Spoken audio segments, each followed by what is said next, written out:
अगर आप साड़ी लवर हैं और आपके पास साड़ियों का बहुत सारा कलेक्शन है, बहुत अच्छी-अच्छी साड़ियाँ आपके पास हैं, तो आपके पास एक ऐसी साड़ी ज़रूर होनी चाहिए। ये चुनरी प्रिंट की साड़ी है और बांधनी भी बोल सकते हैं। बांधनी पता नहीं, मुझे इतना अच्छे से पता नहीं है, पर हम लोग जिसे चुनरी प्रिंट बोलते हैं। ये साड़ी बहुत ही अच्छी लगती है। मैं जब भी इसे पहनती हूँ मेरा तो दिन बन जाता है। बहुत ही सुंदर साड़ी है ये। नमस्ते दोस्तों, एक बार फिर से आप सभी का अभिवादन। तो मेरी शुरुआत हो चुकी है मेरी एक छोटी सी पूजा के साथ, मेरे आराध्य को याद करने से। तो आज का दिन बहुत ही अच्छा है और हर दिन बहुत अच्छा होता है, लेकिन आज मैंने मेरी फेवरेट साड़ी पहनी उठते साथ, तो मुझे सुबह से ही बहुत अच्छा फ़ील हो रहा था। उसके बाद आज मैंने हेयर वॉश भी किया था, तो मुझे थोड़ा सा लेट हो गया था सुबह पूजा करने में, तो वही मैं जल्दी यहाँ पर पूजा कर रही हूँ। हर सुबह की शुरुआत मैं कुछ पल भगवान के साथ बिताकर करती हूँ। ये छोटी सी पूजा मेरे मन को शांति देती है और पूरे दिन के लिए एक नई सी मतलब बहुत अच्छी सी एनर्जी भर देती है मेरे शरीर में। भाग दौड़ भरी ज़िंदगी में ये कुछ मिनट मुझे खुद से और ईश्वर से जोड़ते हैं। मेरी यही छोटी सी प्रार्थना है कि आप सभी के जीवन में सुख, शांति और सकारात्मकता बनी रहे। तो चलिए अब शुरू करते हैं एक नई और खूबसूरत सुबह। यहाँ पर मेरी सुबह की पूजा हो चुकी थी, तो हस्बैंड सोए हुए थे क्योंकि उन्हें रात को काफ़ी लेट हो गया था। काफ़ी आजकल काम है, तो मैंने उन्हें उठाया नहीं, बस खिड़की के पर्दों को खोल दिया, तो जब उन्हें लगेगा तब वो उठ जाएंगे। उसके बाद आज मैंने हेयर वॉश किया था। कल मैंने बताया था आप लोगों को कि मैंने वो ग्रैंड माँ सीक्रेट से जो हेयर ऑयल मंगाया है उससे ऑयलिंग की थी रात को, तो सुबह मैंने हेयर वॉश किया तो बाल उतने अच्छे तरीके से साफ़ नहीं हुए क्योंकि वो हर्बल शैम्पू था, उसमें कोई केमिकल नहीं है। तो एक दो बार मैं और यूज़ करूँगी, उसके बाद आप लोगों से इसके बारे में बताऊँगी कि ये कैसा है। तो और थोड़ी देर बाद सूखने के बाद मैंने इसमें वही रोज़मेरी स्प्रे कर लिया था। बाहर आई कपड़े सुखाने के लिए, तो ये पीछे का जो है बहुत अच्छा दृश्य था, तो मैंने वही दिखाया आप लोगों को। बहुत ही ज़्यादा सुंदर लग रहा था। थोड़ी देर बाद मैं किचन में आ गई। आज मैंने बहुत ही सिंपल सा खाना बनाया था। यहाँ पर बच्चे नाश्ता कर रहे थे और अभी घर हमारी हाउस हेल्पर आई नहीं थी, तो घर ऐसे ही अस्त व्यस्त पड़ा था।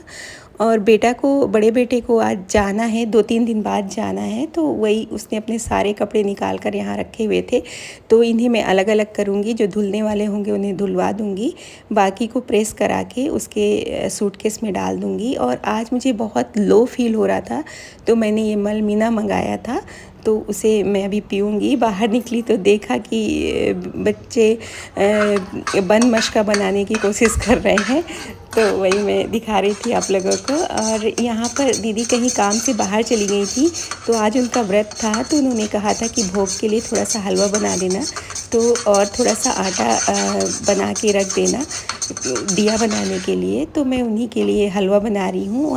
वो आएंगी तो अब पूजा कर लेंगी, तो मैं वही प्रॉपर रेसिपी तो नहीं दिखा रही हूँ क्योंकि सूजी का हलवा तो सबको बनाने आता है, तो मैंने बस थोड़ा सा हलवा उनके लिए बना कर रख दिया। आजकल गर्मी बहुत ज़्यादा पड़ रही है, तो कभी कभी तबीयत थोड़ी सी ख़राब सी हो जाती है। किचन में बहुत देर तक रहने के बाद मैं रूम में आ जाती हूँ, तो अचानक से पता नहीं गर्म ठंडा होके थोड़ी सी सर्दी हो गई है और मुझे सांस लेने में भी दिक्कत हो जाती है।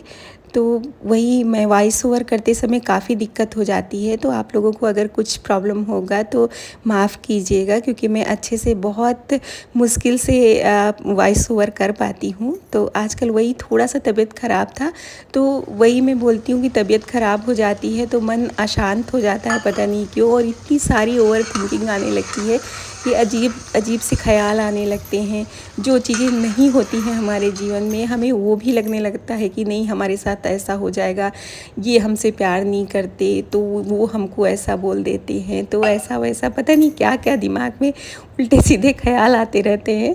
तो इतनी ज़्यादा ओवर थिंकिंग मेरे मन में भी आ गई थी, तो मुझे लगा कि ये तो सब बेवजह ही है, सामने वाला कुछ ऐसा सोचता ही नहीं है, लेकिन हमारी तबीयत की वजह से शायद हम लोग ज़्यादा ही कुछ सोच लेते हैं। यहाँ पर मैंने शक्कर मंगाया था, मैं बहुत ज़्यादा नहीं मंगा के रखती हूँ, बस 5 केजी ऐसा कुछ मंगा लेती हूँ जो इस डब्बे में आ जाता है। और हमारे यहाँ रेड लेबल चाय यूज़ करते हैं, तो वही मैंने एक साथ खूब सारा मंगा दिया था। तो मुझे भी थोड़ी सी ओवर थिंकिंग सी हो रही थी, तो मैंने सोचा चलो आज इसी टॉपिक पर हम बात करते हैं। कभी कभी बच्चों की चिंता, कभी घर की जिम्मेदारियाँ, कभी भविष्य की फ़िक्र और कभी बीते हुए कल की बातें, हमारा मन एक ऐसी ट्रेन बन जाता है जो बिना रुके दौड़ती रहती है। लेकिन क्या आपने कभी सोचा है कि जिस बात को लेकर हम घंटों सोचते हैं, उनमें से ज़्यादातर बातें कभी सच ही नहीं होती हैं। तो आइए जानते हैं कि ओवर थिंकिंग से कैसे बचें और 40+ की उम्र में खुद को खुश, शांत और आत्मविश्वासी कैसे बनाए रखें। हर बात का जवाब तुरंत ढूंढना ज़रूरी नहीं है। हम अक्सर हर समस्या का समाधान उसी समय चाहते हैं, लेकिन ज़िंदगी की कुछ बातें समय के साथ खुद ही सुलझ जाती हैं। ये चीज़ पता नहीं मेरे भी समझ में कब आएगी, मुझे भी कभी कभी ऐसा हो जाता है। जब भी मन में हम बहुत सारे सवाल आने लगें, खुद से कहिए आज मुझे हर जवाब नहीं चाहिए। ये एक छोटी सी बात है, लेकिन मन को बहुत राहत देती है। अपने दिन की शुरुआत फ़ोन से नहीं, खुद से करिए। सुबह उठते ही मोबाइल देखने की आदत हमारे मन को और ज़्यादा बेचैन बना देती है। कोशिश करिए कि सुबह के पहले 20-30 मिनट अपने लिए रखें। थोड़ी सी प्रार्थना, कुछ गहरी सांसें, एक कप चाय और कुछ शांत पल। यकीन मानिए पूरा दिन बेहतर महसूस होगा। अपने मन की बात किसी से शेयर करें। कई बार हम सब कुछ अपने अंदर दबा कर रखते हैं और यही बातें धीरे धीरे ओवर थिंकिंग का कारण बन जाती हैं। ज़रूरी नहीं है कि हर समस्या का समाधान मिले, लेकिन किसी अपने से बात करने पर मन हल्का ज़रूर हो जाता है। तो आपके नियंत्रण में है, उसी पर ध्यान दें। ये एक बहुत खूबसूरत बात है, जो बदल नहीं सकते उसकी चिंता मत कीजिए। हर मौसम नहीं बदल सकते, दूसरों की सोच नहीं बदल सकते, बीता हुआ समय नहीं बदल सकते, लेकिन हम अपने विचार और अपनी प्रतिक्रिया ज़रूर बदल सकते हैं। खुद के लिए समय निकालना स्वार्थ नहीं है, खुद को भूल जाना कोई त्याग नहीं है। अगर आप पूरे परिवार का ध्यान रखती हैं, तो आपका खुश रहना भी उतना ही ज़रूरी है। दिन में सिर्फ 15-20 मिनट अपने लिए निकालिए। किताब पढ़िए, टहलने जाइए, भजन सुनिए या बस शांति से बैठ जाइए। ये छोटे छोटे पल मन को नई ऊर्जा दे देते हैं। और सबसे ज़रूरी बात, तुलना करना छोड़ दीजिए। आजकल सोशल मीडिया पर हर किसी की ज़िंदगी परफेक्ट दिखाई देती है, लेकिन याद रखिए हम सिर्फ लोगों की हाइलाइट्स देखते हैं, पूरी ज़िंदगी नहीं। अपनी यात्रा की तुलना किसी और से मत कीजिए। आप जैसी हैं बहुत अच्छी हैं। हर दिन के लिए आभार व्यक्त करिए। रात को सोने से पहले 3 ऐसी चीज़ें सोचिए जिनके लिए आप आभारी हो सकती हैं।